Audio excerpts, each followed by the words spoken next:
गुर्दे की गैर कानूनी तौर पर गुर्दा बेचना या खरीदना ये गैर कानूनी है, ऐसा नहीं होना चाहिए। बहरहाल इस शख्स के साथ जो भी मुबैना तौर पर धोखा हुआ है उस हवाले से जरूर हम इससे बात करते हैं कि क्या मामला थे, इसका गुर्दा किसने निकाला, कैसे निकाला, क्या क्या वादे किए और क्या वो वादे पूरे हुए या नहीं। बात करते हैं इस मुतासरा शख्स से जिसका गुर्दा निकाल लिया गया है। नाम क्या जी आपका? अली अहमद जी।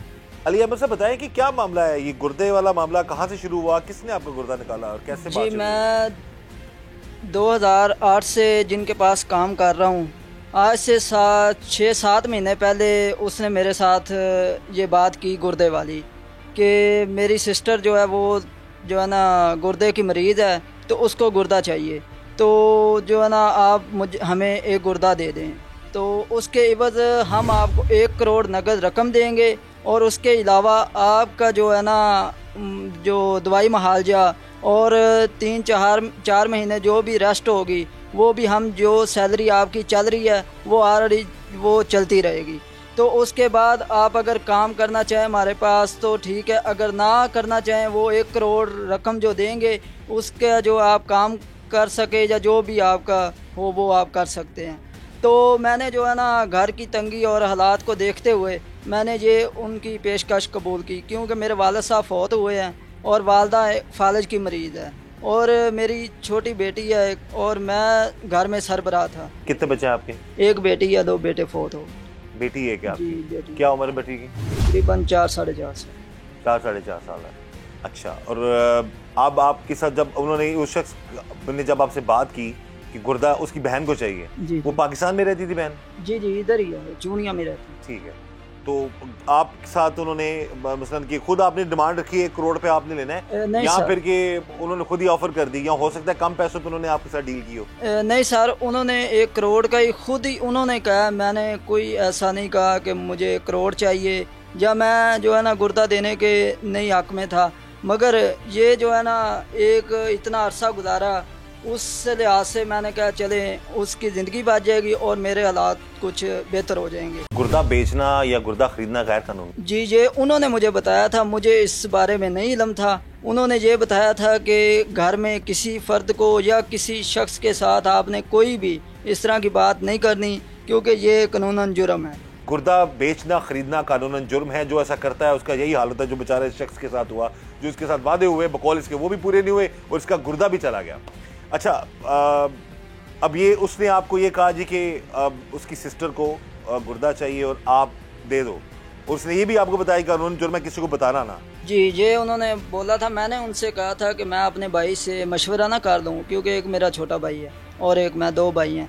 तो मैंने कहा कि मैंने अपने भाई से मशवरा कर दूं कि ये काम मैं करने जा रहा हूं, आपको अच्छा है या बुरा है। उन्होंने कहा कि नहीं, ये अगर उनको बताएंगे उन्होंने आपके घर वालों ने नहीं करने देना और भी किसी बेली सज्जन या किसी को आपने नहीं बताना, ये सख्ती से उन्होंने मना किया था। अच्छा, ये जब उन्होंने आपको बता दिया तो कितने दिन बाद आपने फैसला किया कि मैं ये काम कर लेता हूँ? जी मैं तकरीबन मैंने उनको कह दिया था कि आप अपना जो है ना वो प्रोसीजर जो भी आपका वो जारी करें। मैंने उनसे पूछा था कितने दिन का प्रोसीजर है या कितने दिन लगेंगे, उन्होंने कहा था 1 महीना, मगर ये जो है ना 6-7 महीने प्रोसीजर चला। 6-7 महीने तक? पहले किस कहाँ लेके गए आपको? जी अच्छा, गैर कानूनी था तो फिर किस तरीके से उन्होंने गुर्दा आपका कैसे निकाल लिया, कैसे निकाल लिया, उसको कानूनी कैसा रंग दिया उन्होंने? मुझे ये नहीं बताया कि आपका निकाह होना है, मैं तो गुर्दे के इवज़ ही जा रहा था। ये लेके गए हैं कचहरियाँ, तो उधर जाके जो है ना वकील साहब थे कोई और एक कारी साहब थे, उनको जो है ना कुछ पैसे दे के इन्होंने निकाह करवाया। तो जब निकाह उस औरत से करवाया जिसका गुर्दा खराब था? जी जी। क्या उम्र थी उसकी? उसकी 34 साल से। वो भी शादीशुदा थी? नहीं, कुंवारी है सर। वो कुंवारी थी जी। और उसके साथ बकौल आपका निकाह करवाया? जी जी। वो अभी भी आपके निकाह में है? जी अभी वो निकाह में है। अच्छा, निकाह करवाया, फिर वो निकाह कराने का मकसद क्या था जी कि मियाँ बीवी अपनी बीवी को जी जी गुर्दा दे सकता है? अच्छा, गैर कानूनी काम को उन्होंने कानूनी रंग देने की कोशिश रंग दिया, मगर वो जाली कागजात जो भी बनाया वो 8 साल डेढ़ पुरानी उन्होंने जो है ना दिलवाई है उधर। यानी कि आप दोनों की शादी 8 साल पहले? 8 साल पहले, क्योंकि उन्होंने कहा कि अगर अभी शो करवाएंगे तो वो हॉस्पिटल वाले कहेंगे कि अभी आपने शादी क्यों की, ऐसा कोई सवाल ना उठे, तो इसलिए उन्होंने 8 साल पुरानी डेट दिलवाई, मगर रजिस्ट्रेशन जुलाई में हुई है। अब ये देख लें नाजरीन कि जिस तरह ये शख्स बता रहा है हमारे सिस्टम में कहां कहां लूप होल्स हैं, कहां कहां मसले मसाइल हैं कि शादी भी 8 साल पहले करवा ली और डेट पीछे करवा ली, सारे मामलात हो गए। अब अगेन चीज़ ये आ जाती है कि ऑब्वियसली जिसकी जान बच रही है वो तो डेफिनेटली उसके लिए तो अच्छा है, और चले किसी की इंसान की जान बच जाए तो वेल एंड गुड, लेकिन तरीकाकार गलत है। यानी कि इस शख्स को धोखे में रखा गया, फिर उसकी निकाह करवा के पूरा एक प्रोसीजर जो है उसको कंप्लीट बनाया गया, गैर कानूनी काम को कानूनी रंग दिया गया। अच्छा, निकाह हो गया, उसके बाद आपने कहा नहीं यार कि क्या मामला, क्यों निकाह के चक्करों में क्यों डाल रहे हो मुझे? जी मैंने उनसे बोला, वो कह रहे थे कि जो है ना इसके अलावा उधर गुर्दा जो है वो लेन देन नहीं करते, तो इसलिए मैंने कहा कि मेरी पहले शादी हुई है तो मेरे घर जो है ना ये रोला जो झगड़ा वगैरह ना हो। तो उन्होंने कहा कि नहीं, जब गुर्दा निकल जाएगा तो हम फ़ौरन ये निकाह और जो भी कागजात बनवाएंगे ये ख़त्म करवा देंगे। यानी कि आपने गैर कानूनी काम सारा कानूनी तौर पर किया है और इसी वजह से आप उनके खिलाफ कोई कार्रवाई नहीं कर पा रहे? जी सर, अभी करता हूँ तो वो जो है ना नहीं होती। इधर चूनिया में भी आपने खुद लिख के दिया ना, निकलवाने से पहले कोई पेमेंट वगैरह कोई हमें सुनने में आया कि मुबैना तौर पर शायद 11-12 लाख में आपकी शायद डील हुई थी, तो इस वजह से आपको पैसे मिल गए, तो अब आप ज्यादा पैसे मांग रहे हैं? नहीं सर, नहीं सर, ये बिल्कुल झूठ है। पहले जो भी पैसे दिए ना वो सिर्फ जो है ना, जब मैं बता रहा हूँ कि जब जाता हूँ वो इधर से गाड़ी पर लेके जाते थे पहले, तो जब गुर्दा लेना था तो गाड़ी आती थी स्पेशल? जी स्पेशल गाड़ी एपीवी, अच्छी गाड़ी आती थी। जी एपीवी में जाते थे। अच्छा। तो वो जब जाते थे तो वो उधर उन्होंने डायलिसिस करवाने होते थे, तो वो उधर रुक जाते थे, फिर मुझे वो पैसे देते थे 1500 2000 वो देते थे, उसमें जो किराया लग जाता बकाया वो मुझे बचते थे।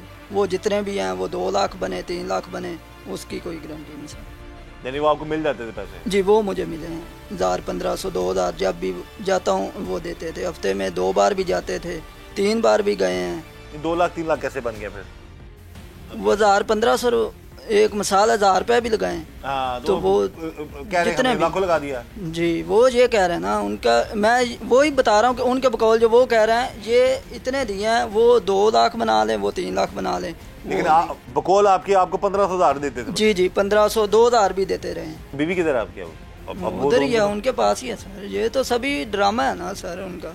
ये जी बड़ा ऑर्गेनाइज्ड तरीके से ये सारा मामला हुआ है, और जो आज के इस प्रोग्राम जुर्म नकाब में हम आप लोगों के सामने ये सारी चीज़ें सामने लेकर आ रहे हैं कि इस शख्स को बाकायदा तौर पर 1 करोड़ का लालच मुबैना तौर पर बकौल इस केस को दिया गया। उसके बाद फिर उन लोगों ने बहन से इसका निकाह करवाया, पिछली डेट्स का निकाह था, फिर कानूनी तौर पर तमाम डॉक्यूमेंट्स तैयार करने के बाद फिर इसको हॉस्पिटल ले जाया गया, जहाँ पर प्रॉपर ये शो किया गया ये वाकई उसका खावंद है, और फिर उसकी जो है पेवंदगारी की गई।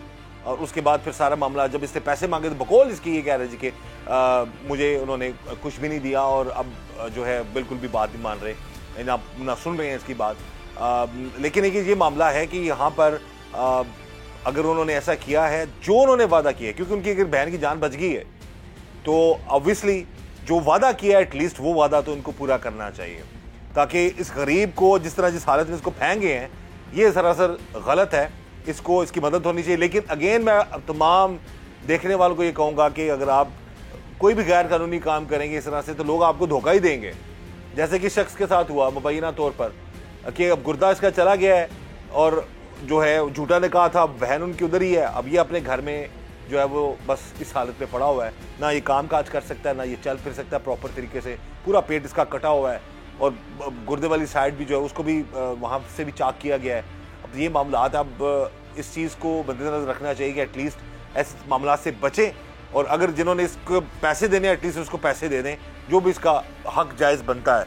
अच्छा, हो सकता है कोई पेमेंट वगैरह उन्होंने आपको की हो, उनके पास सबूत हो सारे, जैसे कि इतने टेक्निकल तरीके से जिन्होंने आपको अपनी बातों में लिया और सारा कुछ किया, तो ये भी तो हो सकता है कि उन्होंने आपको जो पेमेंट की है, जो मुबैना तौर पर सुनने में आ रहा है कि 10-11 लाख या 12 लाख में आपकी डील हुई थी, अब आप मुकर गए हैं, पैसे उन्होंने बकौल उनके कि आपने मुबैना तौर पर वो पैसे ले लिए हैं, तो ऐसा मामला तो नहीं है कोई? नहीं सर, बिल्कुल नहीं है। अगर वो दिए होंगे या कोई डील इस तरह जो कम पैसों वाली है या जो भी है वो उन्होंने की होगी, अगर उनके पास है तो वो मुझे दिखा दें, मैं सभी छोड़ने को तैयार हूँ। जो भी मैं कह रहा हूँ, जो वो कह दें कि ये हमारे पास सबूत है, ये हमने दिए हैं, ये स्टाम है या कुछ भी उनके पास होगा, तो मैं सभी पैसे छोड़ दूँ। क्या क्या वादे इन्होंने किए थे पूरे? एक तो पैसों का बता जी, एक तो पैसों का था 1 करोड़ वाला, और उसके बाद जो भी उन्होंने कहा था कि रेस्ट जो है ना 3-4 महीने की जो भी रेस्ट होगी डॉक्टर बताएंगे, तो वो सैलरी भी हम देंगे आपको घर बैठे। और उसके अलावा दवाई मुआवजा हम खुद जो है ना, उधर मेरा वो कार्ड नंबर बना ना, MR नंबर जो भी मेडिकल कार्ड है, उस पर जो है ना फ्री होगा, लेके हम जाया करेंगे, इधर से गाड़ी अपनी लेके आए करेंगे और लेके जाएंगे। गुर्दा निकलने के बाद भी तुम्हारा ख्याल रखेंगे? जी जी। गुर्दा निकलने से पहले और निकलने के बाद के क्या हालात है? मसलन सर, गुर्दा जब निकलवाना था तब कैसा रवैया था उनका? जी, कितना पहले ख्याल तो रखते बहुत थे? अच्छा, जब बहुत गुर्दा अच्छा। निकल गया उसके बाद क्या किया? सर जब लेना था गुर्दा उन्होंने, तो उस वक्त तो बहुत अच्छा प्रोटोकॉल था सर। मैं आपको बता रहा हूँ कि APV गाड़ी में लेके जाते थे, फ्रंट सीट पे मुझे बैठाते थे और पीछे अपनी सिस्टर और साथ में था। तो जब गुर्दा निकलवा लिया उन्होंने, तो फिर उधर ओवर क्रीम के जो है ना 3500 रुपये में मेहरान कार करवाई और मुझे उधर से भेज दिया। साथ भी नहीं आए कि चलो घर ही छोड़ आए, और मुझे बोला कि घर जो है ना आपने बताना है कि पेंडस का ऑपरेशन हुआ। मुझे इस तरह फिर मेरे भाई ने उनसे बात की। अच्छा, ये बता रहे पेंडस का ऑपरेशन और निकाला क्या है जी? गुर्दा। तो मेरे भाई ने उनको कॉल की, जब मैं आया ना मेरी हालत देखी, तो मेरे भाई ने मेरे बॉस को कॉल की, तो उनसे कहा कि मैं आपको जो है ना ईमानी करानी ये बात कह रहा हूँ कि मेरे भाई के साथ क्या हुआ है। तो उन्होंने ये बोला कि परेशान ना हो, इनका पेंडस का ऑपरेशन हुआ है। तो ये मेरे भाई को उन्होंने बोला, ओपन वाल में मैंने बात करवाई है।